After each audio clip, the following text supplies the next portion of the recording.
Bonjour les amis. Aujourd'hui, c'est toi qui vas découvrir le nom de notre insecte du jour. Pour ce, nous allons faire le jeu de rébus, lorsqu'on prend deux mots distincts et on les fusionne ensemble. Le premier mot, c'est four, l'endroit où on fait cuire nos biscuits. Le deuxième, c'est mie. La mie, c'est la partie blanche du pain. Si je prends four, mie, qu'est-ce que ça donne? Four, mie, fourmi. Aujourd'hui, nous allons parler au sujet de l'insecte des fourmis. Maintenant, j'aimerais commencer en te disant que les fourmis habitent en colonie. Ça veut dire qu'elles vivent plusieurs ensemble dans une fourmilière. Les fourmis peuvent être de différentes couleurs. Il y en a qui sont brunes, noires ou rouges. Les fourmis sont petites. Si je prends ma règle pour te démontrer, elles peuvent mesurer de 1 mm jusqu'à 13 mm. Elles sont petites, les fourmis. Les fourmis ont les parties du corps normales d'un insecte.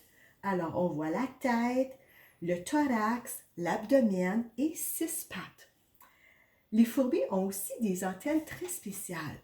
C'est à partir de leurs antennes qu'elles communiquent avec les autres fourmis, soit en se touchant ou en sécrétant une substance chimique qui s'appelle une phéromone pour communiquer avec les autres fourmis.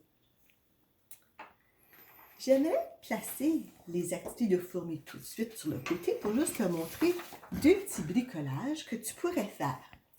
Le premier bricolage, je l'ai fait sur du papier sablé. J'ai mis mon doigt dans de la peinture noire et j'ai fait 3 points. Tête, abdomen, tête, thorax, abdomen. Ensuite, j'ai dessiné les 6 pattes et les antennes. L'autre petit bricolage que tu peux faire si tu as le temps, c'est prendre 3 espaces de contenant d'œufs, le colorier et ajouter tes pattes, tes yeux et tes antennes. Si tu as le goût de faire un bricolage, en voici quelques exemples. Maintenant, j'aimerais faire un petit jeu avec toi au sujet de la rime. Je tire mes objets de rime ici. Débutons en revoyant c'est quoi une rime.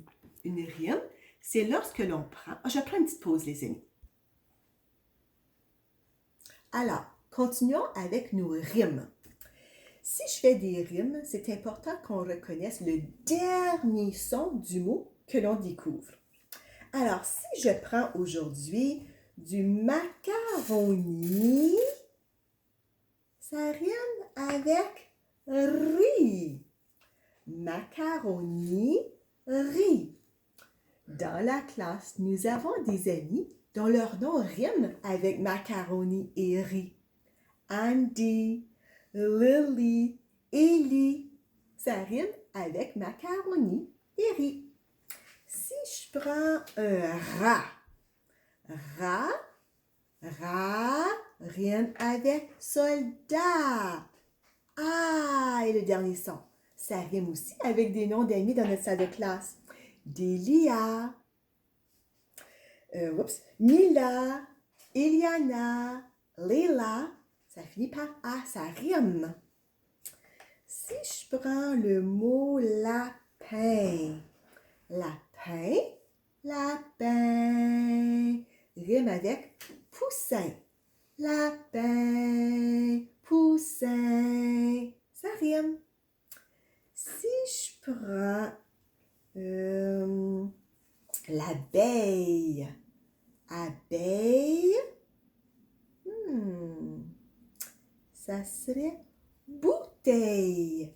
Abeille, bouteille, ça rime. Si je prends cheval, balle, cheval, balle. Si je prends le mot poupée, des poupées, des, ça rime. Nous allons continuer à faire d'autres rimes une autre journée. Bonne journée!